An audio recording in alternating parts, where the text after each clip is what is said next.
ಸಾಮಾಜಿಕ ಬಹಿಷ್ಕಾರ ಹಾಕಿದರೆ 7 ವರ್ಷದವರೆಗೂ ಜೈಲು ಶಿಕ್ಷೆ ವಿಧಿಸುವ ಅವಕಾಶ ಇದೆ ಅಂತಂದ. ಆ ಎಲ್ಲಾ ಚರ್ಚ್ದಾಗ 3 ವಾರನೂ ಸಾರಿದ್ರಿ ಅವ್ರ. ಆದ್ರೆ ಇವ್ರ ಏನ್ ಸಭಾನ ಹೆಚ್ಚಿಗೆ ಮಾಡಿದ್ರಲ್ಲ 120 ರೂಪಾಯಿಂದ 600 ರೂಪಾಯಿನ, ಅದನ್ನ ಮಾತ್ರ ಚರ್ಚ್ದಾಗ ಒದರ್ಸಂಗಿಲ್ಲ ಅವ್ರ. ಯಾರು ಈ ಡಯಾಸಿಸ್ ನ ಅಧಿಕಾರಿಗಳನ್ನ ನೋಡಿ ಕಾಣಿಕೆ ಹಾಕಲ್ಲ. ಈ ಅಧಿಕಾರಿಗಳಿಗೆ ಹೆದರಿ ಸೇವೆ ಮಾಡಂತಂದ್ರೆ ಬಿಡ್ರಿ. ನೀವ್ ಯಾಕಂತಂದ್ರೆ ದೇವ್ರ ಸೇವೆ ಮಾಡ್ಲಿಕ್ಕೆ ಬಂದಿರಿ. ನೀವು ಭಯ ಪಟ್ಟು ಸೇವೆ ಮಾಡದಿದ್ರೆ ಬಿಟ್ರಿ, ನೀವು ರಿಸೈನ್ ಮಾಡ್ಬಿಡ್ರಿ. ಬೇರೆದಂತೆ ಬೇಕಾದಷ್ಟು ಮಾಡ್ಲಿಕ್ಕೆ ಇದೇ ಇದು ಸೇವೆ ಅಂತಾನೆ ಬರ್ಬೇಕಂತೇನಿಲ್ಲ ನೀವು. ನಮಸ್ಕಾರ ಸ್ನೇಹಿತರೆ, ಇದನ್ನ ನಾನು ಕನವಳ್ಳಿ ಸಭೆಯ ಸಭೀಕರಣ ಸಭಾ ಚುನಾವಣೆಯಲ್ಲಿ ಮತ ಹಾಕ್ಲಿಕ್ಕೆ ನಿರ್ಬಂಧಗೊಳಿಸಿದ್ರೆ ಮತದಾನ ಪಟ್ಟಿಯಿಂದಲೇ ಅವರ ಎಲ್ಲಾ ಹೆಸರನ್ನು ಕಿತ್ತಾಕಿದ್ರೆ. ಯಾರಂದ್ರೆ ನಮ್ಮ ಡಯಾಸಿಸ್ ನ KND ಅಧಿಕಾರಿಗಳ. ಆದ್ರೆ ನಮ್ಮ ರಾಜ್ಯ ಸರ್ಕಾರ ಹೇಳ್ತೈತಿ ಸಾಮಾಜಿಕ ಬಹಿಷ್ಕಾರ ಹಾಕಿದ್ರೆ ಕೈಕೋಳ ಹಾಕ್ತೇವೆ ಅಂತಂದ್ರೆ. ಅದೇ ರೀತಿಯಲ್ಲಿ ಕರ್ನಾಟಕ ಸಾಮಾಜಿಕ ಬಹಿಷ್ಕಾರ ನಿಯಂತ್ರಣ ನಿರ್ಬಂಧ ಮತ್ತು ಪರಿಹಾರ ವಿಧೇಯಕ 2025ರ ಮೂಲ ಕರಡಿನ ಪ್ರಕಾರ ಸಾಮಾಜಿಕ ಬಹಿಷ್ಕಾರ ಹಾಕಿದರೆ 7 ವರ್ಷದವರೆಗೂ ಜೈಲು ಶಿಕ್ಷೆ ವಿಧಿಸುವ ಅವಕಾಶ ಇದೆ ಅಂತಂದ. ಆದ್ರೆ ಈ ಬಹಿಷ್ಕಾರ ನಿರ್ಬಂಧ ಎಂಬ ಪಿಡುಗ CSI KND ಯಲ್ಲಿ ಮಾತ್ರ ಆಚರಿಸಲ್ಪಡ್ತಾ ಇದೆ. ಯಾಕಂದ್ರೆ ಈ ಒಂದು ಬಕೆಟ್ ಇಡಿಸ್ಕೊಂಡಂತವ್ರಿಂದ ತಾನೇ CSI ಸಂವಿಧಾನ ಚೇಂಜ್ ಮಾಡಿ ಅಧಿಕಾರಕ್ಕೆ ಕೂತಾತನೇ ವಿಜಯ್ ದಂಡೆನೆ ಈತ ಒಂದು ಆದೇಶ ಹೊರಡಿಸಿದ್ದ. ಈ ಆದೇಶ ಏನಂತಂದ್ರೆ ಇದರಲ್ಲಿ ಕಾಣ್ತಾ ಇರುವಂತದ್ದೇ ಒಂದು ಆದೇಶ ನೋಡ್ರಿ. ಸಭೆಗಳ ಸಭಾ ಪ್ರಾಂತಕ್ಕೆ ಸಂಬಂಧಪಟ್ಟ ಸಂಸ್ಥೆಗಳ ವಿರುದ್ಧ ಚಟುವಟಿಕೆಗಳಲ್ಲಿ ತಮ್ಮನ್ನು ತೊಡಗಿಸಿಕೊಂಡು ಸಭಾ ಪ್ರಾಂತದ ಮೇಲೆ ಸುಳ್ಳು ಆರೋಪಗಳನ್ನು ಮಾಡುತ್ತಿದ್ದಾರೆ. ಇಂಥವರನ್ನು ಸಭೆಗಳ ಹಾಗೂ ಸಭಾ ಪ್ರಾಂತದ ಆಡಳಿತದಲ್ಲಿ ನಿರ್ಬಂಧಿಸಲು ಒಮ್ಮತದಿಂದ ತೀರ್ಮಾನಿಸಲಾಯಿತು ಅಂತಂದ್ರೆ. ಈ ಒಂದು ಏನ್ ಆದೇಶ ನೀಡಿದ್ರಲ್ಲ ಜಾಸ್ತಿ ಎಲ್ಲಾ ಚರ್ಚ್ದಾಗ 3 ವಾರನೂ ಸಾರಿದ್ರಿ ಅವ್ರ. ಆದ್ರೆ ಇವ್ರ ಏನ್ ಸಭಾನ ಹೆಚ್ಚಿಗೆ ಮಾಡಿದ್ರಲ್ಲ 120 ರೂಪಾಯಿಂದ 600 ರೂಪಾಯಿನ, ಅದನ್ನ ಮಾತ್ರ ಚರ್ಚ್ದಾಗ ಒದರ್ಸಂಗಿಲ್ಲ ಅವ್ರ. ಇದೆಲ್ಲ ಇರ್ಲಿ, ಇನ್ನ ಈ ಸಭಾ ಪ್ರಕಟಣೆಯಲ್ಲಿ ಏನ್ ಆದೇಶ ನೀಡಿದ್ದಾರೆ ನೋಡ್ರಿ. ಸಭೆಗಳ ಸಭಾ ಪ್ರಾಂತಕ್ಕೆ ಸಂಬಂಧಪಟ್ಟ ಸಂಸ್ಥೆಗಳ ವಿರುದ್ಧ ಚಟುವಟಿಕೆಗಳಲ್ಲಿ ಅಂತ ನೋಟಿಸ್ ಕೊಡ್ತಾರೆ ಇವ್ರೆ. ಮಿಸ್ಟರ್ ವಿಜಯ್ ಕುಮಾರ್ ದಂಡಿನ ನಾವೇನ್ ಸಭಾ ಪ್ರಾಂತದ ಮೇಲೆ ಸುಳ್ಳು ಆರೋಪಗಳನ್ನು ಮಾಡ್ತಾ ಇಲ್ಲ. ಆಯ್ತಪ್ಪ, ನಾವು ಸುಳ್ಳು ಆರೋಪ ಮಾಡ್ತಾನೆ. ಹಾಗಾದ್ರೆ ನೀನ್ ಹೇಳ, ನೀವ್ ಏನ್ ಮಾಡಂತಿ? ಸಭಾ ಪ್ರಾಂತದಾಗ ನಿಮ್ ಮಾವ ಬಿಷಪ್ ಅವ್ರ ಕಡೆ ಏನ್ರ ಕ್ವಾಲಿಫಿಕೇಶನ್ ಇತ್ತ? ಯಾವ ರೀತಿ ಅಂದ್ರೆ ಬಿಷಪ್ ಆಗಿ ಆರಿಸ್ಕೊಂಡ್ ಬಂದ್ರಿ ನೀವು? ಇನ್ನೊಬ್ರ ಬಿಷಪ್ ಕ್ಯಾಂಡಿಡೇಟ್ ಒಳಗ ನಿಮ್ ಒಬ್ಬನ ಮನುಷ್ಯನ ಬಿಟ್ಟ ಇಂಥವೆಲ್ಲ ಮಾಡ್ತೀರಿ. ಇದೇನ ಸರಿಯಾದ ಮಾರ್ಗನ? ಅದು ಹೋಲಿ ಬಿಡ. ನೀವೇನ್ ಶಿಕ್ಷಕರ ನೇಮಕಾತಿ ಮಾಡಿಕೊಂಡ್ರಲ್ಲ, ಅದ್ರಾಗೇನ್ ಅಕ್ರಮ ನಡೆಸಿಲ್ಲ ನೀನ್? ಏನ್ ಹಣ ತೆಗೆದುಕೊಂಡಿಲ್ಲ ನೀವ? CAO ಆಗಾಕ ನೀನ್ ಸಂವಿಧಾನ ಚೇಂಜ್ ಮಾಡಿದಿ, ಮತ್ತ ಸರ್ಕಾರಿ ಕೆಲ್ಸನ ನೆಟ್ಟಗ ನಿಷ್ಠೆಯಿಂದ ಮಾಡಾಕ ಆಗ್ಲಾರ್ದಂತವಂಗ ಡಯಾಸಿಸ್ದಾಗ 2 ಹುದ್ದೆ ಕೊಟ್ಟಿದ್ದಿ. ಇಂಥವ್ ಇನ್ನೂ ಬಹಳಷ್ಟಿವೆ. ನೀವ್ ಏನ್ ನಮ್ಮ ಇದ್ರಾಗ ಸಭಾ ಪ್ರಾಂತದವಾಗ ಮಾಡಿರಲ್ಲ ಅಕ್ರಮಗಳ ಬಹಳಷ್ಟಿವೆ. ಅದನ್ನೆಲ್ಲಾ ಇನ್ನೊಂದ್ಸಲ ನಾನು ಎಲ್ಲಾ ವಿಡಿಯೋ ಮುಖಾಂತರ ಜನರಿಗೆ ತೋರಿಸ್ತೇನೆ. ಸಭಾ ಪ್ರಾಂತಕ್ಕೆ ಸಂಬಂಧಪಟ್ಟ ಸಂಸ್ಥೆ ನೀನ್ ಕರ್ಸಿಯೇನ?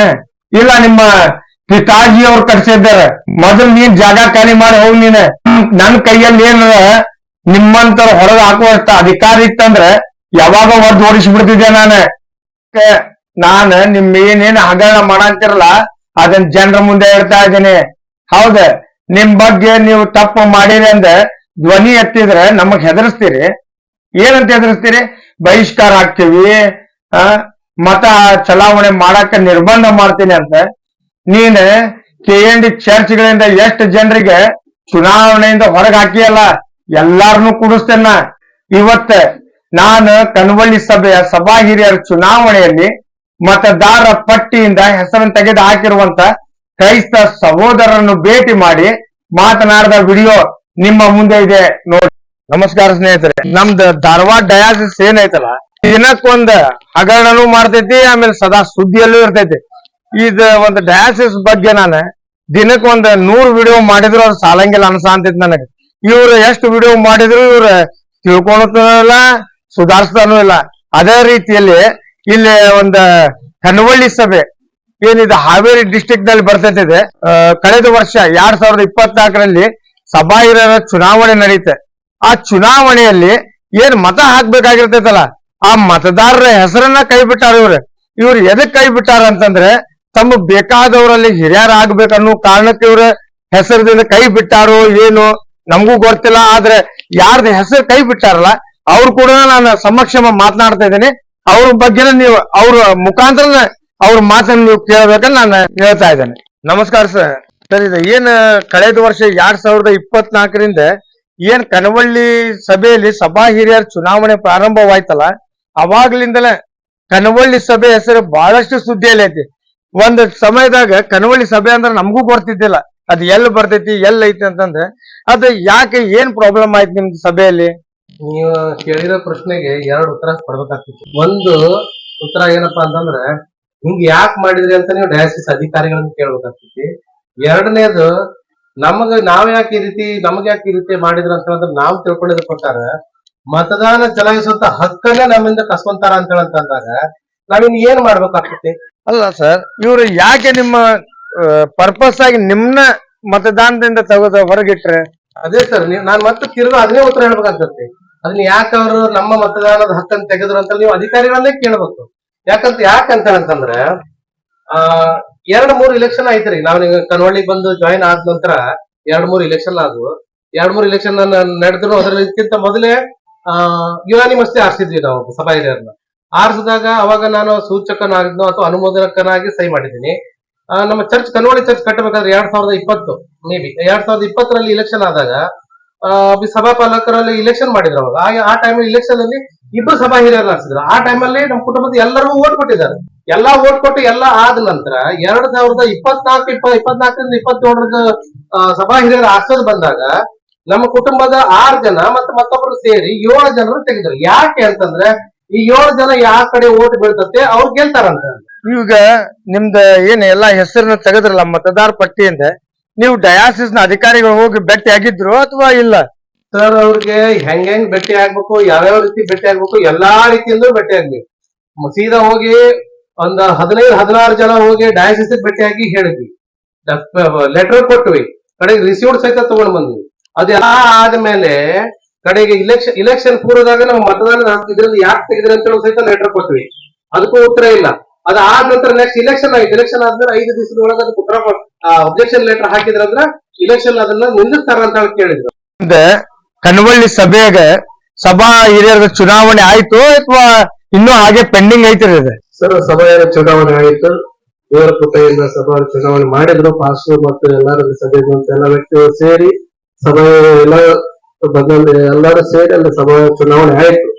ದೇವರ ಆತ್ಮಗಳು ನನ್ನ ಬಳಿಗೆ ತಂದಿರಂತೂ ಸಭಾಪಾಲಕರು ಪೀಠದಾಗ ನಿಂತು ಅವರು ಸಾರ್ತಾ ಇರ್ತಾರೆ. ಆ ದೇವರ ವಾಕ್ಯಗಳನ್ನು ಹೇಳಿ ಅವರೇ ದೇವರ ವಿರುದ್ಧವಾಗಿ ಅವರೇ ಕಾರ್ಯಗಳನ್ನು ಮಾಡ್ತಾ ಇದ್ದಾರೆ. ಅಬ್ರಾಮ್ ಸಕೇಶ್ವರ ಪಾಸ್ಟರ್ ಅವರು ನಾವೆಲ್ಲ ನಿಮಾನಿಯ ಎಲ್ಲಾರು ಸಭೆಯಲ್ಲಿ ಕೂಡಿ ಒಬ್ಬ ಸಭಾಪಾಲಕರನ್ನ ಆರಿಸಿದಂತ ಅವ್ರು ಹೇಳಿದ್ರು. ಸಭಾ ಹಿರಿಯರನ್ನ ಆರಿಸಿರಂತ ಹೇಳಿದ್ರು. ಆ ಸಭಾ ಹಿರಿಯರನ್ನ ಆರಿಸಿದಂತ ಎಲ್ಲಾ ಸಭೆಯನ್ನು ಕೂಡಿಸಿ ಎಲ್ಲಾ ಸಭೆ ಹೊರಗಿರುವಂತ ಎಲ್ಲಾ ಸಭೆಯ ವ್ಯಕ್ತಿಗೆ ಫೋನ್ ಮಾಡಿ ಎಲ್ಲಾರು ಸಭೆಯರು ಬಂದು ಒಂದು ಭಾನುವಾರ ದಿವಸ ಸಭೆಯ ಆಲಯ ಸಬ್ಬತ್ ಆರಾಧನೆ ಮುಗಿದ ನಂತರ ಎಲ್ಲಾ ಸಭೆಯನ್ನು ಕೂಡಿಸಿ ಎಲ್ಲಾರನ್ನು ಒಮ್ಮತದಿಂದ ಎಲ್ಲಾರು ಪ್ರತಿಯೊಬ್ಬ ವ್ಯಕ್ತಿಗಳನ್ನು ಹೇಳಿ ಒಬ್ಬ ವ್ಯಕ್ತಿಗಳ ಹೆಸರು ಹೇಳಿ ಸಭಾಪಾಲಕರು ಎಲ್ಲಾರನ್ನು ಕೇಳಿದ್ರು. ನೀ ಆಗ್ತೀನೋ ಸಭಾಯರ, ನೀ ಆಗ್ತೀನೋ ಸಭಾಯರ ಅಂತ ಎಲ್ಲಾ ವ್ಯಕ್ತಿಗಳನ್ನು ಕೇಳಿದ್ರು. ಒಬ್ಬ ವ್ಯಕ್ತಿ ಎದ್ದು ನಿಂತು ನಾ ಆಗ್ತೀನಿ ನೀ ಆಗ್ತೀನಿ ಅಂತ ಒಬ್ಬ ವ್ಯಕ್ತಿನೂ ಮಾತನಾಡೋದಕ್ಕೆ ಅದಕ್ಕೆ ಆ ಟೈಮ್ನಾಗ ಸಮಯ ಇಲ್ಲ. ಸಭೆ ಮಾಡಿ ಇವ್ರು ಎದ್ದು ನಿಂತು ನಾನು ಆಗ್ತೀನಿ ಅಂತ ಒಪ್ಪಿಕೊಂಡ ಮೇಲೆ ಇನ್ನೊಂದು ನೆಕ್ಸ್ಟ್ ವಿತಿನ್ 1 ವಾರದ ನಂತರ ಇವತ್ತು ನಮ್ಮ ಸಭೆಯಲ್ಲಿರುವಂತ ವ್ಯಕ್ತಿಗಳು ಇದು ಸಭಾಯ ನಾನು ನಿಲ್ತೇನೆ ಅಂತ ಹೇಳಿ ನಿಂತ್ಕೊಳಕ ಅವ್ರು ಇಲ್ಲ ನಾವು ನಿಲ್ತೇವೆ ಎಲೆಕ್ಷನ್ ಅಂತ ಹೇಳಿದ್ರು. ಬಟ್ ಎಲೆಕ್ಷನ್ ಮಾಡಕ್ಕೆ ಎಲ್ಲಾರು ರೆಡಿ ಆದ್ರು. ಸಭಾಪಾಲಕರು ನಮ್ಮ ಮನೆಗೆ ಬರದೆ ಅವ್ರು ಅಲ್ಲೇ ಚರ್ಚೆಯಲ್ಲಿ ಇಟ್ಟುಕೊಂಡು ಅವರು ಸೇವೆ ಮಾಡಿಕೊಂಡು ಹೋಗ್ತಾ ಇದ್ದಾರೆ. ಬಟ್ ನಮ್ಮ ಕುಟುಂಬಕ್ಕೆ ಬರ್ತಾ ಇಲ್ಲ. ಅದು ತುಂಬಾ ನೋವಾಗ್ತಾ ಇದೆ, ನನಗೆ ನೋವಾಗ್ತಾ ಇದೆ ಮತ್ತು ತುಂಬಾ ಮನಸ್ಸಿಗೆ ಬೇಜಾರಾಗ್ತಾ ಇದೆ. ಆ ನೋವಿನಿಂದ ನಾವು ಸಭೆಯ ಎಲ್ಲಾ ಕಾರ್ಯಚಟುವಟಿಕೆಗಳಿಗೆ ನಾವು ಹೋಗ್ತಾ ಇಲ್ಲ. ಸರ್, ಈಗ ನೀವು ನಮ್ಮ ಕ್ರೈಸ್ತ ಸಮಾಜದ ಜನರಿಗೆ ಮತ್ತು ಡಯಾಸಿಸ್ದ ಅಧಿಕಾರಿಗಳಿಗೆ ಸಭಾಪಾಲಕರಿಗೆ ನೀವು ಏನಂದ ಹೇಳಲಿಕ್ಕೆ ಇಷ್ಟಪಡ್ತೀರಿ? ಬ್ರದರ್, ಏನಂತಂದ್ರೆ ನಮ್ಮ ಫಸ್ಟಿಗೆ ನಾನು ಸಭಾಪಾಲಕರಿಗೆ ಹೇಳಲಿಕ್ಕೆ ಇಷ್ಟಪಡ್ತೀನಿ. ಯಾಕಂತಂದ್ರೆ ಆ ಸಭಾಪಾಲಕರಿಂದಾನೇ ಸಭೆಗಳು ಬೆಳೆಯೋದು ಅಂತ ಎಲ್ಲರೂ ಅನ್ಕೊಂಡಿದ್ದಾರೆ. ಯಾಕಂದ್ರೆ ಒಂದು ಸಭೆಯಲ್ಲಿ ಒಬ್ಬ ಸಭಾಪಾಲಕ ಇದ್ದಾನೆ ಅಂತಂದ್ರೆ ಯಾರೋ ಈ ಡಯಾಸಿಸ್ ನ ಅಧಿಕಾರಿಗಳನ್ನ ನೋಡಿ ಕಾಣಿಕೆ ಹಾಕಲ್ಲ. ಅವ್ರು ಏನೋ ಒಂದು ಕಾರ್ಯ ಮಾಡ್ತಾ ಇದ್ದಾರೆ, ಏನೋ ಒಂದು ಪ್ರಪೋಸಲ್ ಇಟ್ಟಿದ್ದಾರೆ ಅಂತಂದ್ರೆ ಪಾಸ್ಟರ್ ಏನೋ ಅದಕ್ಕೆ ಪಾಸ್ಟರ್ ಏನೋ ಮಾಡ್ತಾರೆ, ಸಭೆಗೆ ಒಂದು ಒಳ್ಳೇದ್ ಮಾಡ್ತಾರೆ, ಅದನ್ನ ಹಾಳು ಮಾಡಲ್ಲ ಅಂತ ಉದ್ದೇಶದಿಂದ ಅದನ್ನ ಅವ್ರು ತಮ್ದೆಲ್ಲ ತಮ್ಮ ಕೈಯಲ್ಲಿರೋದು ಕೊಡ್ತಾರೆ. ಬಿಟ್ರೆ ಅದು ನಿಮ್ಮ ಡಯಾಸಿಸ್ ಅಧಿಕಾರಿಗಳನ್ನು ನೋಡಿ ಅಂತ ಯಾರು ಕೊಡಲ್ಲ. ಅದ್ ಬಿಟ್ಟು ಮತ್ತೆ ನಾನೇನು ಹೇಳ್ತೀನಿ ಅಂತಂದ್ರೆ ಮುಂದುವರೆದು ಈ ಸಭಾಪಾಲಕರಿಗೆ ಈ ಅಧಿಕಾರಿಗಳಿಗೆ ಹೆದರಿ ಸೇವೆ ಮಾಡಂತಂದ್ರೆ ಬಿಡ್ರಿ. ನೀವ್ ಯಾಕಂತಂದ್ರೆ ದೇವ್ರ ಸೇವೆ ಮಾಡ್ಲಿಕ್ಕೆ ಬಂದಿರಿ. ನೀವು ಭಯ ಪಟ್ಟು ಸೇವೆ ಮಾಡಿದ್ರೆ ಬಿಟ್ಟು ಬಿಟ್ರಿ, ನೀವು ರಿಸೈನ್ ಮಾಡ್ಬಿಡ್ರಿ. ಬೇರೆ ದಂಧೆ ಇದೆ ಬೇಕಾದಷ್ಟು ಮಾಡ್ಲಿಕ್ಕೆ. ಇದೇ ಸೇವೆ ಅಂತಾನೆ ಬರ್ಬೇಕಂತೇನಿಲ್ಲ. ನೀವು ಒಬ್ಬರಿಂದ ನೀವು ಒಬ್ರು ಮಾಡೋದು ಇದರಿಂದ ಇಡೀ ನಮ್ಮ ಡಯಾಸಿಸ್ ಹೆಸರೇ ಹಾಳಾಗ್ತಾ ಇದೆ. ನಿಮ್ಮನ್ನ ಬೆಳೆಸುವಂತವ್ರು ಯಾರು? ನಮ್ಮ ಅಧಿಕಾರಿಗಳು. ಹಾಗಾಗಿ ನಿಮ್ಮ ಮೇಲೆ ಬಹಳಷ್ಟು ನಾನು ಇದನ್ನ ಎಲ್ಲಾ ಸಭಾಪಾಲಕರಿಗೆ ಹೇಳ್ತಾ ಇದ್ದೆ. ಇಲ್ಲ, ಬಕೆಟ್ ಹಿಡಿದು ಯಾರ ಕನಕ್ ರಾಜ್ ಅನ್ನೋನ್ನ ಸೆಕ್ರೆಟರಿ ಮಾಡ್ಬೇಕು ಅಂತಂದು ಏನು ಮಾಡಿದಾನೋ, ಇಂತಿಂತ ಸಭೆಗಳಲ್ಲಿ ಇಂತಿಂತ ಹಿರಿಯನೇ ಆಗ್ಬೇಕಂತಂದು ಏನು ಹೇಳಿದಾನೋ ಅಂತ ಪಾಸ್ಟರ್ಗೆ ಹೇಳ್ತಾ ಇದ್ದಾನೆ. ಇನ್ನು ಬೇರೆ ಎಷ್ಟು ಪಾಸ್ಟರ್ಗಳು ಇದ್ದಾರೆ. ಆ ಪಾಸ್ಟರ್ಗಳ ಸೇವೆಯಿಂದ ಇನ್ನೂ ಸಹಿತ ನಮ್ಮ CSI ನಿಂತಿದೆ. ಅಂತ ಪಾಸ್ಟರ್ಗಳ ಪ್ರೋತ್ಸಾಹ ಮಾಡ್ತೀವಿ. ಅವ್ರಿಗಿನ್ನೂ ಅವ್ರಿಗಿನ್ನೂ ಭಯ, ಅವರಲ್ಲಿರುವಂತ ಎಲ್ಲ ಭಯದ ತೆಗೆದು ಒಂದು ಧೈರ್ಯದ ಆತ್ಮವನ್ನು ಕೊಡ್ಲಿ ಅಂತ ನಾವು ಪ್ರಾರ್ಥಿಸ್ತೇವೆ. ಹಾಗಾಗಿ ನಿಮ್ಮನ್ನ ನೋಡಿ ಕಲಿಯುವಂತ ಬಹಳ ಇರ್ತಾರೆ.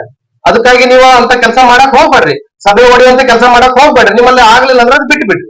ಇನ್ನು ಅಧಿಕಾರಿಗಳು ನೀವು ಏನು ದುಡ್ದು ಆಗ್ಲಿ ಅಥವಾ ನಿಮ್ಮ ಪಿತ್ರಾರ್ಜಿತ ಆಸ್ತಿ ತಂದಾಗ್ಲಿ ನೀವೇನ ಮಾಡೋದಿಲ್ಲ. ಅದು ಎಲ್ಲರೂ ಕಾಣಿಕೆ ಕೊಟ್ಟಿರೋದು. ಕಾಣಿಕೆ ಹೆಂಗ್ ಕೊಡ್ತಾರೆ ಅಂತಂದ್ರೆ ಲಕ್ಷಾಧೀಶನು ಕೊಡ್ತಾನೆ, ಕೋಟಾಧೀಶನು ಕೊಡ್ತಾನೆ. ನಾನೊಂದು ಸಭೆಯಲ್ಲಿ ನೋಡಿದ್ದೀನಿ, ಹೊರಗಡೆ ಭಿಕ್ಷುಕರು ಕೂತಿರ್ತಾರೆ. ನಾವು ಸಭೆಯವ್ರು ಕೊಟ್ಟಂತ ಕಾಣಿಕೆಯಲ್ಲಿ, ಸಭೆಯವ್ರು ಕೊಟ್ಟಂತ ಭಿಕ್ಷೆಯಲ್ಲಿ ಅದನ್ನೇ ತೆಗೆದು ಕಾಣಿಕೆ ಹಾಕ್ತಾರೆ.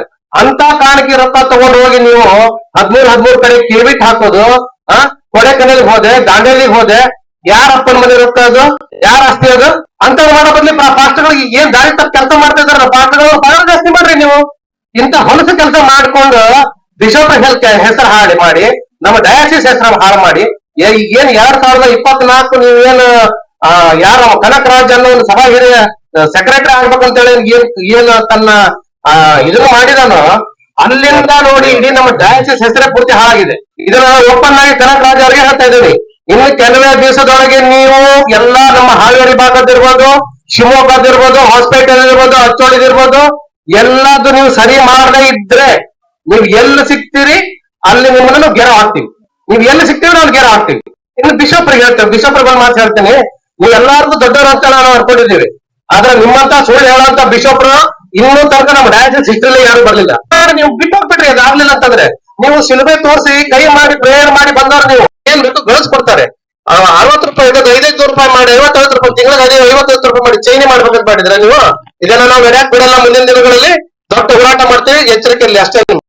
ಬಿಷಪ್ರೆ, ನಿಮ್ಗೊಂದ್ ಮಾತು ಹೇಳಕ್ ಇಷ್ಟಪಡ್ತೇನೆ ನಾನು. ಅದೇನಂದ್ರೆ ನಿಮ್ ಎಡ ಬಲಕ್ಕೆ ಏನ್ ಕುಂತಾರಲ್ಲ ಅವ್ರ ಮಾತು ಕೇಳಕ್ ಹೋಗ್ಬೇಡ್ರಿ. ಜನ್ರೆ ನಿಮ್ ದುರಾಡಳಿತಕ್ಕೆ ಬೇಸತ್ ಹೋಗಿದ್ದಾರೆ. ಇನ್ನೂ ಸಮಯ ಐತಿ, ನಿಮಗೆ ಎಚ್ಚರಗೊಳ್ರಿ. ಇಲ್ಲಾಂದ್ರೆ ಕಾಲ ಮುಗಿದೋಗ್ತೈತಿ. ಶಿಕ್ಷಕರ ನೇಮಕಾತಿಯ ಬಗ್ಗೆ ಯಾರು ಮಧ್ಯವರ್ತಿಯಾಗಿ ಗಂಡು ಮಕ್ಕಳಾಗಿದ್ರು ಹೆಣ್ಣು ಮಕ್ಕಳಾಗಿದ್ರು ಅಂತಂದ್ರೆ ಮುಂದಿನ ವಿಡಿಯೋದಲ್ಲಿ ವೀಕ್ಷಿಸೋಣ. ಧನ್ಯವಾದಗಳು.